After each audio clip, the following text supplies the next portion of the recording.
দুর্দশা যেন পিছুই ছাড়ছে না ডক্টর মোহাম্মদ ইউনূসের।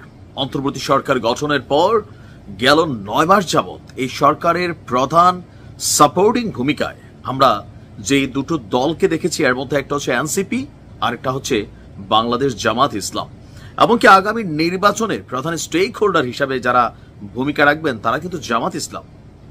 বিএনপি এ পর্যন্ত গেল 2 থেকে 3 মাস যাবৎ যেই শক্ত অবস্থানে যাচ্ছে এবং আগামী ডিসেম্বরের নির্বাচনকে কেন্দ্র করেও যে শক্ত অবস্থানে যাচ্ছে, সেখানে জামাতের একটু সাপোর্টিং পেলেও সময়টা নিয়ে যে আনটিল জুন পর্যন্ত তারা সরকারকে সময় দিচ্ছে, বাট এর বাইরে একদিন না, সরকার বলছে এর বাইরে আমরা যাব না। কিন্তু বিষয়টা হচ্ছে অন্য জায়গায়।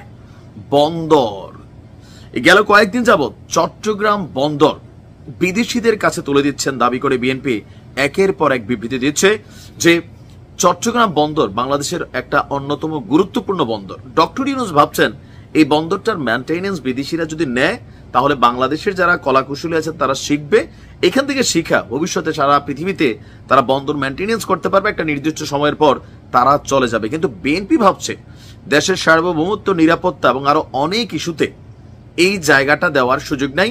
শুধু বিএনপি না, এই ইস্যুতে অন্যান্য যারা ছোটখাটো দলগুলোর প্রধান আছেন, লাইক ভিপিনুর, মান্না ভাই, জুনায়েদ সাকি আর অনেকে, তারাও কিন্তু এটা নিয়ে প্রটেস্ট করেছেন।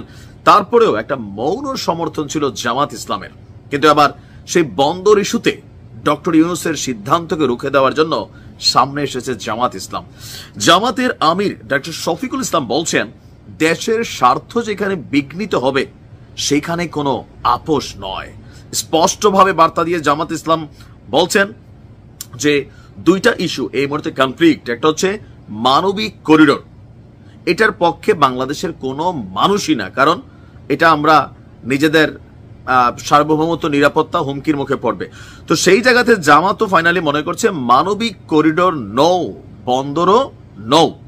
দেশের স্বার্থের বিরুদ্ধে বাংলাদেশ জামাত ইসলাম কোনো কিছুতে হ্যাঁ বলবে না। দেশের স্বার্থ যেখানে বিঘ্নিত হবে সেখানে নৌ।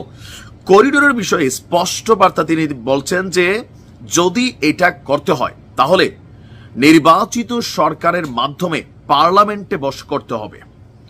আর এখন করিডোরের বিষয়ে কোনো সিদ্ধান্ত নিতে হলে সকল রাজনৈতিক দলকে নিয়ে বসে আলোচনার মাধ্যমে এটাকে মানে স্পষ্ট করতে হবে। তিনি বলছেন যে প্রধান উপদেষ্টা নির্বাচনের বিষয়ে বলছেন একটা নির্বাচন দিবেন, ইতিহাস সৃষ্টি করবে। আর বন্দর এবং করিডোর ইস্যু এগুলো অন্তর্বর্তী সরকারের এই বিষয়গুলোতে ফোকাস করার বদলে নির্বাচন এবং অন্যান্য সংস্কার ইস্যুগুলোতে যে সময়টা সরকার নিয়েছে সেখানেই ফোকাস করা উচিত।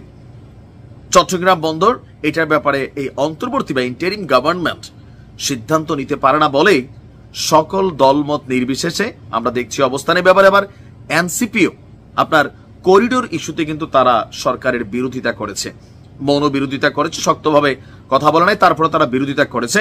তবে বন্দরের ব্যাপারে সরকারের উপদেষ্টা প্রেস সচিব তিনি বলছেন যে বিদেশিদেরকে বন্দর দেওয়া হবে না, শুধুমাত্র সংস্কার, বন্দরের সংস্কার করার জন্য। এখন এই সংস্কার আসলে কি হবে, সেখানে কি কি করা হতে পারে, কোন দেশ এটার মেইনটেনেন্সে যাবে, ইভেন তারা কতটুকু সাপোর্টিং করবে, কত বছরের জন্য যাবে। এখন একটা নির্বাচিত সরকার আসার পরপরই দেখা গেছে যে বন্দর খুবই গুরুত্বপূর্ণ একটা জায়গা, এটা সরকার আওতার বাহিরে চলে যাবে যখন চুক্তিটা এই অন্তর্বর্তী সরকার করে ফেলবে। এরকম নানান বিষয় নিয়ে যে কনফ্লিক্ট ছিল, অবশেষে ডক্টর মোহাম্মদ ইউনূসের যে ইচ্ছাটা ছিল সেই ইচ্ছাটা এখানে বাধাগ্রস্ত হয়ে গেল। ফাইনাল প্যারেকটা ঠকে দিল জামাত ইসলাম। আর এরপরে আমার মনে হয় না যে বন্দর এবং করিডোর ইস্যুতে ইন্টারিম সরকারের কোনো পদক্ষেপ নেওয়ার সুযোগ আছে, অথবা জাতীয় ঐক্য গঠন করে সরকার গঠন করে যদি কোনো ভূমিকা নিতে পারে আর কি, তবে সেটা সময় বলে দিবে। ভালো থাকুন।